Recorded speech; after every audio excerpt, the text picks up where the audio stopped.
আসসালামু আলাইকুম বিবি সাহেবা, আমি কি তোমাকে একটি গুরুত্বপূর্ণ আমল শিখিয়ে দিব? ওয়ালাইকুম আসসালাম। অবশ্যই শিখিয়ে দিবেন। তুমি কি জানো সূরাতুল ইখলাস ১০ বার পাঠ করলে আল্লাহ তাআলা কি ফজিলত দিয়ে থাকেন?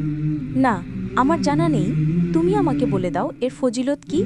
শোনো তাহলে, কেউ যদি সূরাতুল ইখলাস বিসমিল্লাহ সহকারে ইয়াকিন ও ইখলাসের সাথে ১০ বার পাঠ করে, আল্লাহ তাআলা ওই ব্যক্তির জন্য জান্নাতের মধ্যে একটি প্রশস্ত প্রাসাদ তৈরি করে দেন। সুবহানাল্লাহ, আলহামদুলিল্লাহ। আমি এখন থেকে নিয়মিত এই আমলটি করার চেষ্টা করব। প্রিয় ভাই ও বোনেরা, আপনারাও এই আমলটি নিয়মিত করার চেষ্টা করবেন।